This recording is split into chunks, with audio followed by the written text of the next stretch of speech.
I'm going to repeat a series. I don't remember when I first created this three-part series. It's been a good number of years. But every so often I do go back to it and repeat it, because it's actually one of my favorites. It's called Receiving God's Best. How many remember Receiving God's Best? Okay. I don't think we can overstate that. I don't think we can wear that idea out. Because I want to receive God's best. And we talked about winning the gold medal, the silver medal, the bronze medal. Who here is in for the bronze? That's just not in our thinking. When an athlete trains for that medal, it's not in their thinking that they are going for the bronze. I mean, if you're going to put the hard work into it, why settle for third place or even second place? Now that may be how it lands, but that's not what they're going for. They want to be up on that podium. They want our flag higher than the others. They want our anthem to be sung. You know, so that's what they want to represent our nation. That's what it's all about. And so we are also in a context, are we not? It's called life. And the Bible uses the word agona, the Greek word agona, or form of it. And we know it more in English, agony. And that's what life's all about. It's about agony mixed in with the joys. But all in all, whether joy or agony, we want to receive God's very, very best. You know what? That very best is only reserved for those who train the hardest and who see the vision, see themselves standing on that platform higher than their competitors, and their anthem's not being sung, but the winner's anthem being sung or played. That's what they see. That's what they want. So to receive God's best, that's what we have to also want. And so the three-part series is, we're beginning with this one, awareness of God's plan. And then overcoming Satan's opposition. And then finally, what to do about it, making personal preparations. Okay? So let's talk about, as we go to Isaiah 51, being aware of God's plan. You know, it's hard to shoot for something if you don't even have a target in mind. TJ, have you ever just shot at something without a target in mind? Be careful about detail. Yeah. Or have you ever been shot at? All right. Isaiah 51. And we'll look at the 23 verses that we find here. Hearken to me, you that follow after righteousness, you that seek the Lord. Look unto the rock whence you are hewn, and to the hole of the pit whence you are digged. Look unto Abraham your father, and unto Sarah that bare you. So he's elaborating on what he just said. He's not asking them to look at a rock or a pit. They didn't come out of a rock, and they weren't dug up out of a pit. Okay, so it's an expression. It says, go back to your roots. Go back to your beginnings. Listen to me, you that follow after righteousness, you that seek the Lord. Go back to your roots and remember from whence you came. Look unto Abraham your father, and unto Sarah that bare you. For I called him alone, and blessed him, and increased him. For the Lord shall comfort Zion. He will comfort all her waste places, and he will make her wilderness like Eden. You know, sometimes, and her desert like the garden of the Lord. Sometimes the Lord allows waste places and desert portions in our lives, only to then point our attention to it and say, look, see here, they're not always going to be desert. they are now, but it's not always going to be that way. And so that when it does happen, and that desert portion of our life does bloom and blossom, God can say, see, I told you. And we can say, yes, Lord, you told me. And here it is. Your word has come to pass. And so that's reinforcing our devotion and our trust in the Lord. Joy and gladness shall be found therein, in those waste places. That will not be waste anymore. The desert will not be a desert. It will be a garden place. So joy and gladness will replace the deserted areas and the wastelands. Joy and gladness shall be found therein. Thanksgiving and the voice of melody. There cannot be really the voice of melody. There cannot be joy. There cannot be any of those things, the gladness, without thanksgiving. Without a thankful heart for what just took place as we observe the deserts becoming a garden spots. There has to be thankfulness, because guess who did not do it? Guess who is not responsible for that change? We. It has to be God. Oh yes, I know we're involved, and that certainly is true. We have to be involved. That's our choice making choices toward that end. But in the end, in the ultimate sense, it's God that did that for us and on our behalf. So he says, hearken unto me, my people, and give ear unto me, O my nation. For a law shall proceed from me, and I will make my judgment to rest for a light of the people. My righteousness is near, my salvation is gone forth, and mine arms shall judge the people. The islands shall wait upon me, and on mine arm shall they trust. And so he's calling upon his people to be the first ones to trust, to hang in there, to hope, because changes are about to take place. Lift up your eyes to the heavens, and look upon the earth beneath. For the heavens shall vanish away like smoke, and the earth shall wax old like a garment. And they that dwell therein shall die in like manner. But my salvation shall be forever, and my righteousness shall not be abolished. Again, pointing us to what is temporary versus what is permanent. What is now versus what will be. What is happening in the present versus what God has intentions and intended for us. Never do we land on and camp out and park in one frame of our lives. Because we know that our lives are fluid and things change. Sometimes for the good, sometimes not for the good. But if we believe, as Israel was called upon to believe, their beginnings and the promise that God made to their forefathers, Abraham, Isaac, and Jacob, as long as they held that in the scope of their minds and their hearts, never to forget the beginning and the purpose, then whatever is in the present frame, they can cope with, even if it wasn't their first choice. And so always God would help them to understand to get through the present with the future in mind, the deserts becoming the garden. Lift up your eyes to the heavens, look upon the earth. Verse 7, hearken unto me, you that know righteousness, the people in whose heart is my law. There's a special accountability for those who have tasted of the goodness of God. When we have encountered God in the way that we have, and by that I mean the knowledge that we've accumulated, we talked about that in our Sunday school class, the knowledge that we have accumulated over the years, what we've come to understand, it needs to be transferred from just an intellectual understanding or a cognizant awareness to a deep-seated thankfulness and appreciation. Because that's what's going to anchor that knowledge.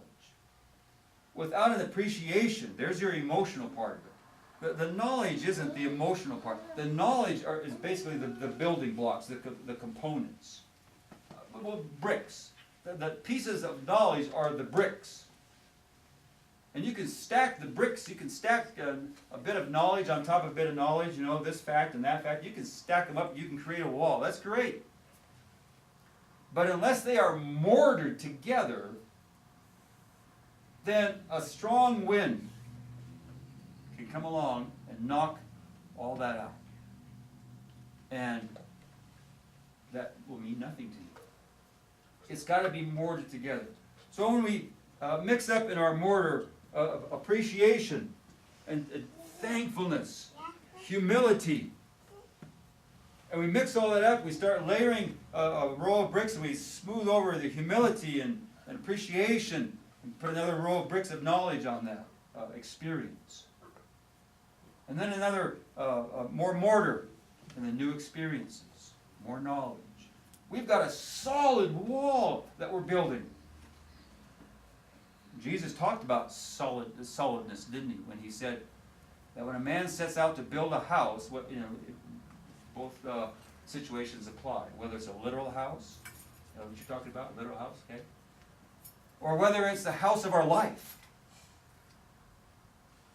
Unless there's a strong foundation, unexpected things are going to happen upon that house. The winds are going to blow against it, and the rains are going to come pummeling down on it. All these negative forces. And unless it's built on a solid foundation of knowledge, experience, and humility and appreciation for God, and a constant awareness of where we came from, all that mixed together, then it's going to crumble at some point. And so that's what he's getting his people, reminding them, hearken, he says, listen up. Hearken unto me, you that know righteousness. There's a special accountability upon your shoulders, because God says, you know the way. I brought you out of Egypt. I gave you my law. I gave you Moses. I gave you the elders to teach that and to impact that into your hearts and minds. So listen, you that know righteousness, the people in whose heart is my law.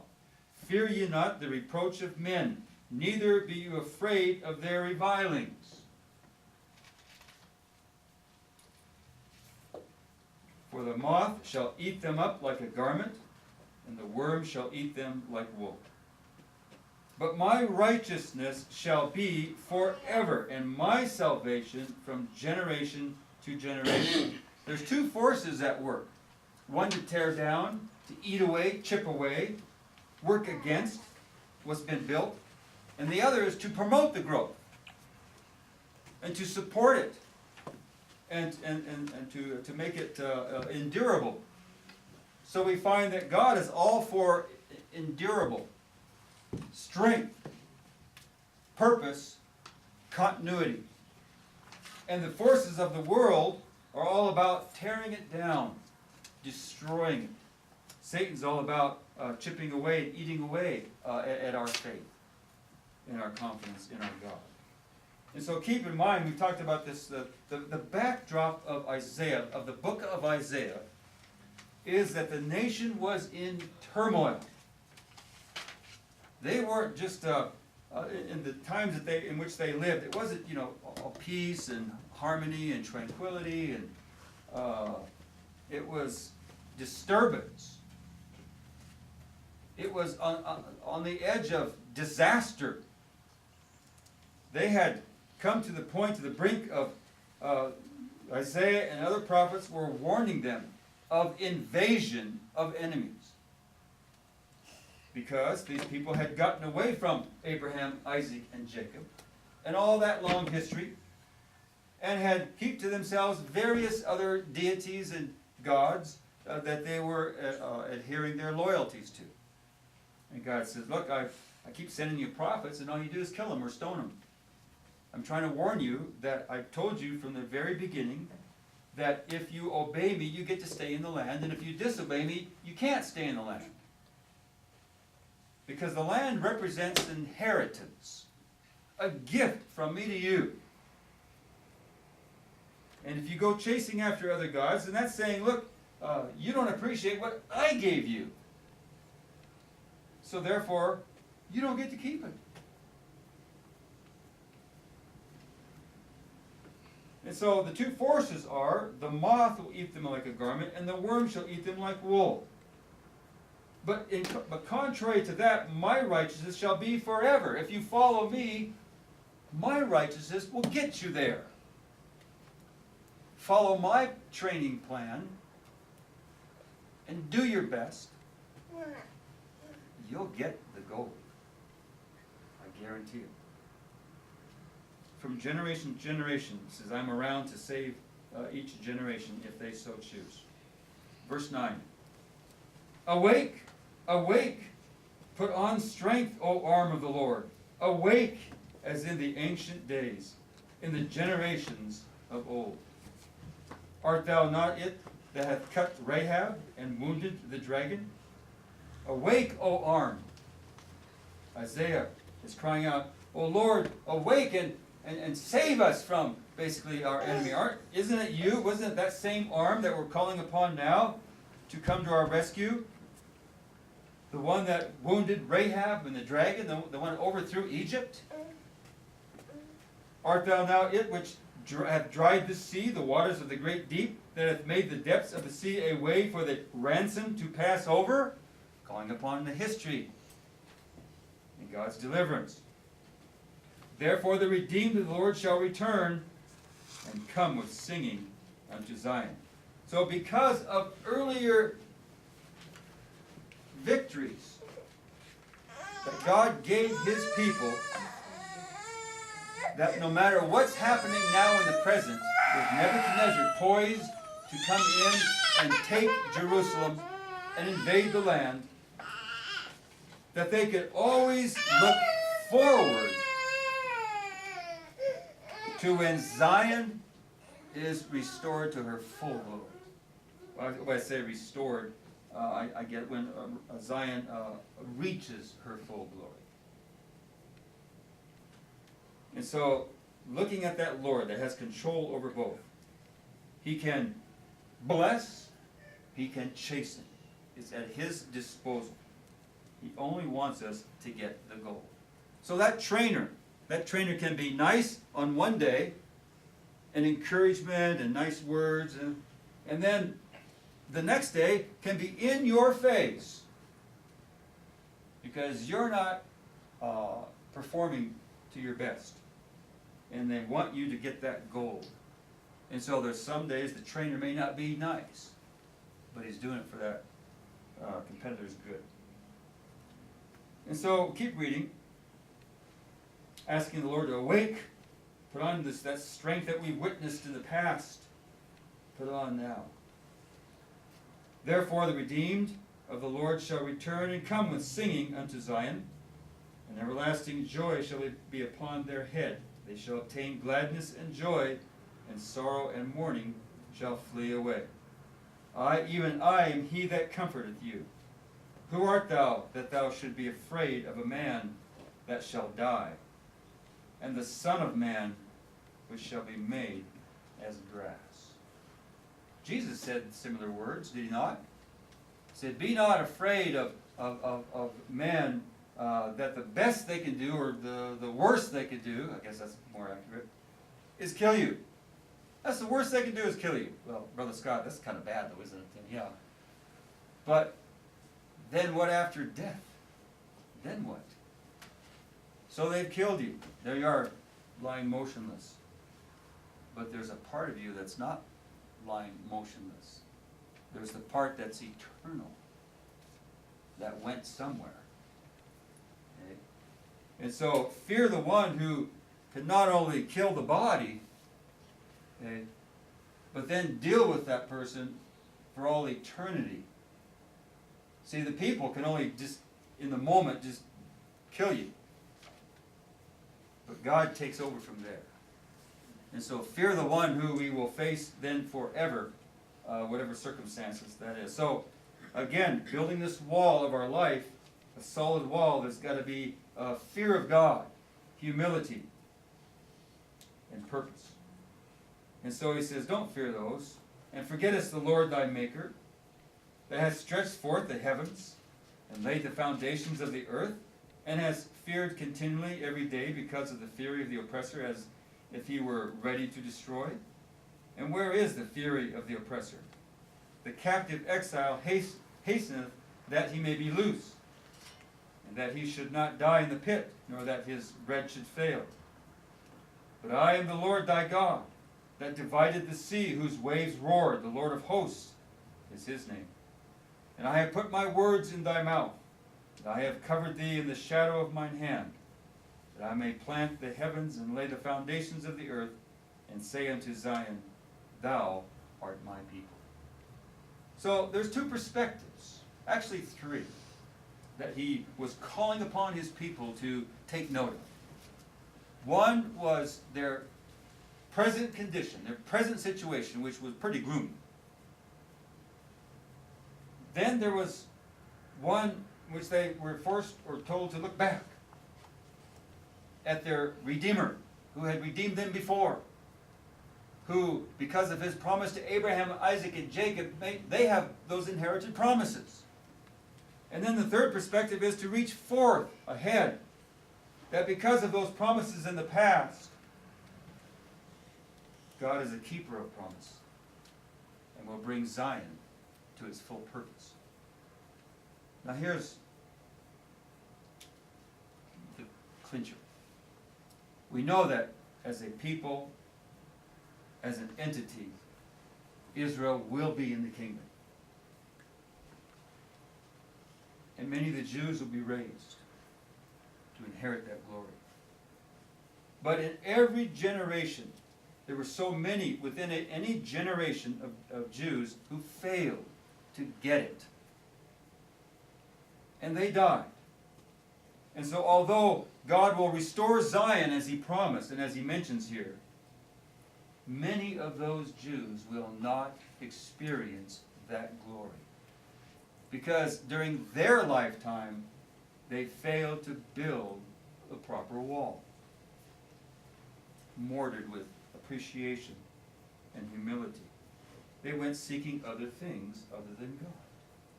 And so whereas some Jews will go into the kingdom and be recipients of this promise of Zion's restoration, I dare say the majority of Jews will fail and they will not receive that glory. So what does that mean to us? It simply means this, that the bride of Christ that we're shooting for and we want, we realize that in our generation, the majority of, I'll just use the word Christians, of those professing Christ will not experience Zion. Most will be on the outside of Zion throughout the earth, unfortunately. They didn't listen to the trainer. They didn't take it seriously. Oh, I'll get in shape, one of these days. Or I see I've got 4 years to get in shape for the next Olympics. I've got time. Pretty soon a year goes by, and then 2, and then 3, and next thing you know, you're trying to cram all this training into the last 6 months before the Olympics. Meanwhile, your competitors have been training for 4 full years, if not more. Who wants it more? Who wants that gold more? It kind of shows up in our efforts. And so many of God's people, whether speaking of Israel or rather speaking of the Lord's church members, will not make it in the end, unfortunately. But it was their choice, just as it was the Jews, as to whether they sought that or not. And so he reminds them, I'm quite capable of establishing Zion as I promised. That's not the issue. The question is whether you'll partake of it, you personally. Because there'll be others, there'll be some will be there. They'll partake, but will you be among them? Paul, to try to get Timothy to understand the seriousness of this, he's told Timothy, see that no man takes your crown. You see to it, Timothy, and you're the only one that can. You see to it that you don't default on that crown that you otherwise would have been given, and some other person steps up and God hands the crown to them. Because you apparently just didn't want it badly enough. See that no man takes thy crown. It's not so much that he's going to wrestle it away from us or take it from us. we're going to hand it to them. We're basically going to hand it to them and say, look, you know what? You obviously wanted this more than me, so I guess here you go. Wow, just to hand the medal over, or the crown over to... That's crazy. You kids, if there was a contest in school, and the prize was, what would be something that you would like? 3 days of no school? Okay. Wouldn't you try pretty hard? Yes, okay. Would you just say, well, you know, I love school so much, I don't want to miss 3 days. Here, you take it. Are you kidding me? I wouldn't have. So we don't want to forfeit anything as valuable as that. We want to be overcomers. And so verse 17, awake, awake, stand up, O Jerusalem, which hast drunk at the hand of the Lord the cup of his fury. Thou hast drunken the drag of the cup of trembling, and wrung them out. There is none to guide her among all the sons of whom she hath brought forth. Neither is there any that taketh her by the hand of all the sons that she hath brought up. There's no one capable among you who's able to basically to guide you out of this or teach you. You're broken down at this point. And Nebuchadnezzar is coming.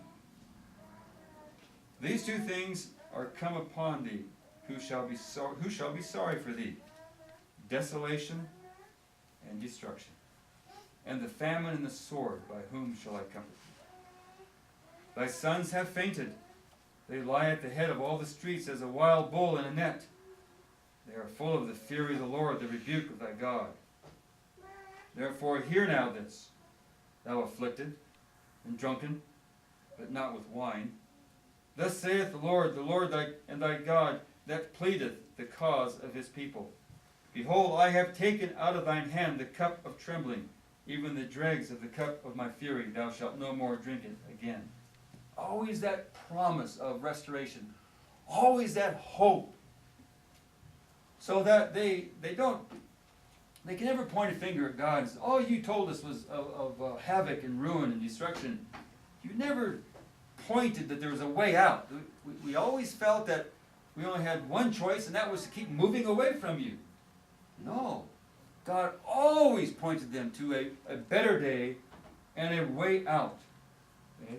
But I will put it into the hand of them that afflict thee, which have said to thy soul, bow down that we may go over. And thou hast laid thy body as the ground, and as a street to them that went over. And so, in the meantime, you're going to have to bow down, because the troops are coming. The troops are coming. And then in chapter 52, remember there were no original chapter divisions. And so he continues right on with this theme of Zion. Awake, awake! Put on thy strength, O Zion, and put on thy beautiful garments, O Jerusalem, the holy city. For henceforth there shall be no more come into thee the uncircumcised and the unclean. Babylonians were uncircumcised. They were unclean people. That doesn't mean they didn't shower. That simply meant that all of their rituals and their service and their false gods, it meant nothing to God. They were unclean religiously, spiritually. And so, his challenge is for his own people to envision the day when Zion, when Jerusalem will be off limits to those who don't deserve it and who didn't deserve entering into it. This same idea is picked up in the book of Revelation, where only those inhabitants in the city were qualified to be there. How were they qualified? They put the Lord first in their lives. They didn't wait till the last 6 months. And now I start to... They took it seriously. They realized the value of the kingdom and teachings of the covenants, and they sold everything they had to hold on to that. It was a pearl of great price to them. And so now he says, Put on thy beautiful garments, O Jerusalem, the holy city, for henceforth there shall be no more come into thee the uncircumcised and the unclean. Shake thyself from the dust, arise and sit down, O Jerusalem. Loose thyself from the bands of thy neck, O captive daughter of Zion. For thus saith the Lord, you have sold yourselves for nothing, and you shall be redeemed without money. For thus saith the Lord God, my people went down aforetime into Egypt to sojourn there, and the Assyrian oppressed them without cause. Now therefore what have I here, saith the Lord, that my people is taken away for nothing. They that rule over them make them to howl, saith the Lord, and my name continually every day is blasphemed. Therefore my people shall know my name, therefore they shall know in that day that I am he that does speak. Behold, it is I. Well, wouldn't we rather know this God now, today, on a day-to-day basis, than just simply sit back and wait for this awareness of other people? You know, people are going to come, they're going to see Jesus coming, and for many it will be too late. Too late to change their mind, too late to get serious. The time is now. Israel wasted her window of opportunity. God had to bring these people, Nebuchadnezzar, in. He was forced to, because he said he would. And he doesn't go back on his word. Therefore my people shall know my name, therefore they shall know in that day that I am he that does speak. Behold, it is I. How beautiful upon the mountains are the feet of him that bringeth good tidings, that publishes peace, that bringeth good tidings of good, that publishes salvation, that saith unto Zion, thy God reigneth. How beautiful are the feet of those people that bring in that kind of news. Your God reigns. It's time to exalt Zion in God's purpose. So this morning, when we think about receiving God's best, we've got to have an awareness of the plan. If we don't get into the mind of God as to what he proposes to do, if we're not on board with God's plan, how can we fight for it or shoot for it or prepare for it? How can we deal with opposition? We've got to know that plan. We've got to know from whence we were dug. We've got to know our beginnings and all the promises attached to it. There's your anchor. As we bring that history and that solid foundation, bring it forward to now. And then now paves the way for tomorrow. Tomorrow's hope. So next week we'll look at not everyone is on board with God's plan. It's beautiful. It's beautiful to us. But there's one in particular that it's not a beautiful plan to him. In fact, it thwarts all of his desires. So next week, Lord willing, we'll look at overcoming Satan's opposition to our being aware of this plan. He wants to cloud our minds and confuse us and drown out the sound of the Spirit as it would move us in that direction. So next week, we'll take another look at that. So shall we stand?